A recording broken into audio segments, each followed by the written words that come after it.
আমরা যারা দেশের বাইরে হায়ার স্টাডির জন্য যেতে চাই বাট সঠিক কোনো গাইডলাইন পাই না, তো আজকে আমি কিছু গুরুত্বপূর্ণ বিষয়, আমি বলবো কিছু গুরুত্বপূর্ণ বিষয় না, তার থেকেও বেশি ইম্পর্টেন্স কিছু কথা বলবো যা হয়তো আপনার লাইফকে চেঞ্জ করে দিবে। নাম্বার ওয়ান হচ্ছে, আমার হাতে হয়তো আইএলটিএস স্কোর আছে, আমার হাতে হয়তো একাডেমিক রেজাল্ট ভালো আছে, আমার হাতে হয়তো স্টাডি গ্যাপের এভিডেন্স আছে, তাও মেকআপ করা পসিবল।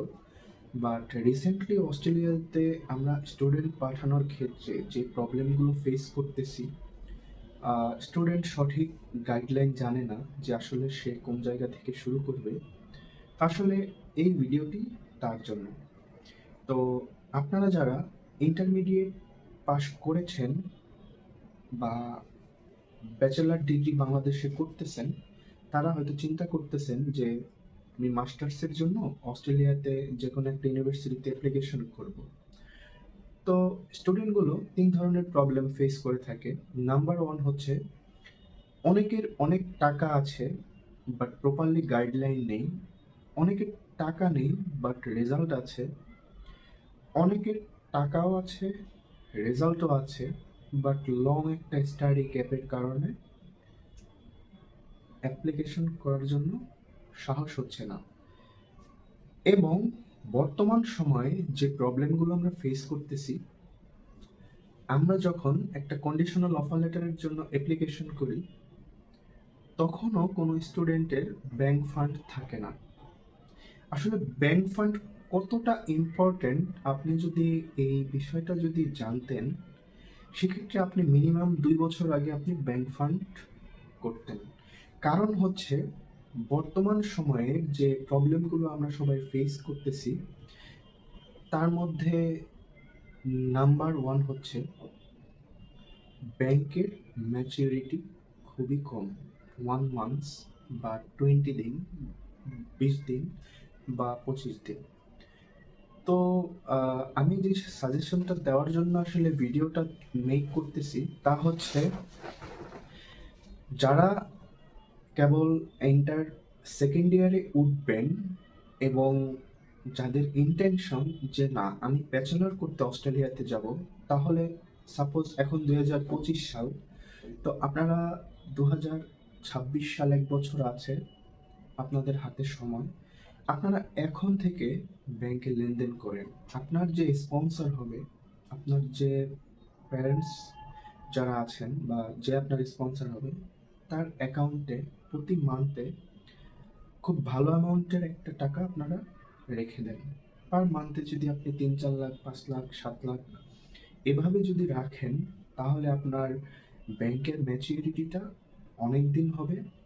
এবং আপনার যখন স্টুডেন্ট ভিসা অ্যাপ্লিকেশন করবেন, 1-2 বছর আগের ফান্ড যদি থাকে, সেক্ষেত্রে সোর্স অফ ফান্ডটা অত বেশি ওরা দেখে, বাট আপনাদেরকে ইজিতেই আপনারা অ্যাপ্রুভাল পেয়ে যাবেন।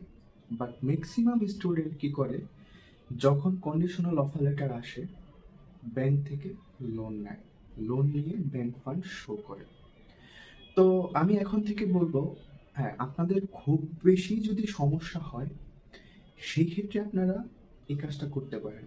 বাট আদারওয়াইজ আপনারা যদি অন্তত 6 মান্থ আগে যদি আপনারা ব্যাংক ফান্ডটা করেন, আর আপনাদের যদি অনেকের আছে জেনুইন টাকা, আপনারা যদি মিনিমাম 5 বছর, 2 বছর, 3 বছর আগ থেকে যদি আপনাদের ব্যাংক ফান্ডটা করেন, ভাই বিশ্বাস করেন, আপনার সোর্স অফ ফান্ড থেকে শুরু করে কোনো কিছুতেই কোনো প্রবলেম আপনারা ফেস করবেন না।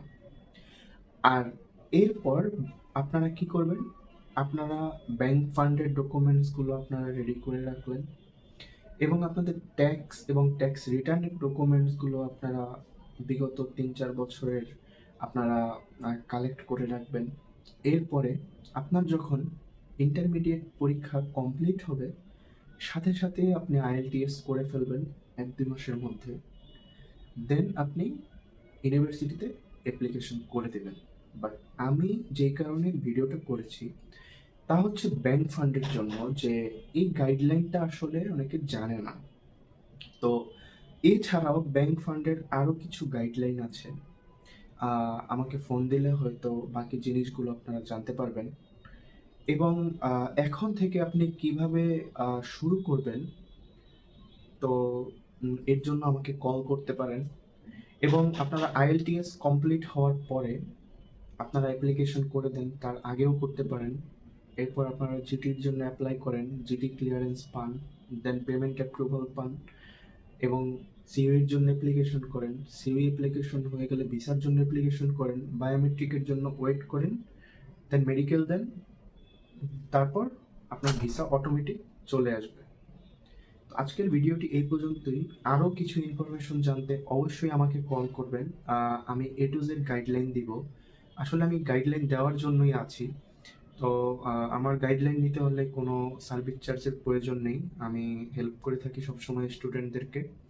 তো আজকের ভিডিওটি এই পর্যন্তই। সবাই ভালো থাকবেন, সুস্থ থাকবেন এবং ভিডিওটি ভালো লাগলে শেয়ার করে দেবেন। আসসালামু আলাইকুম।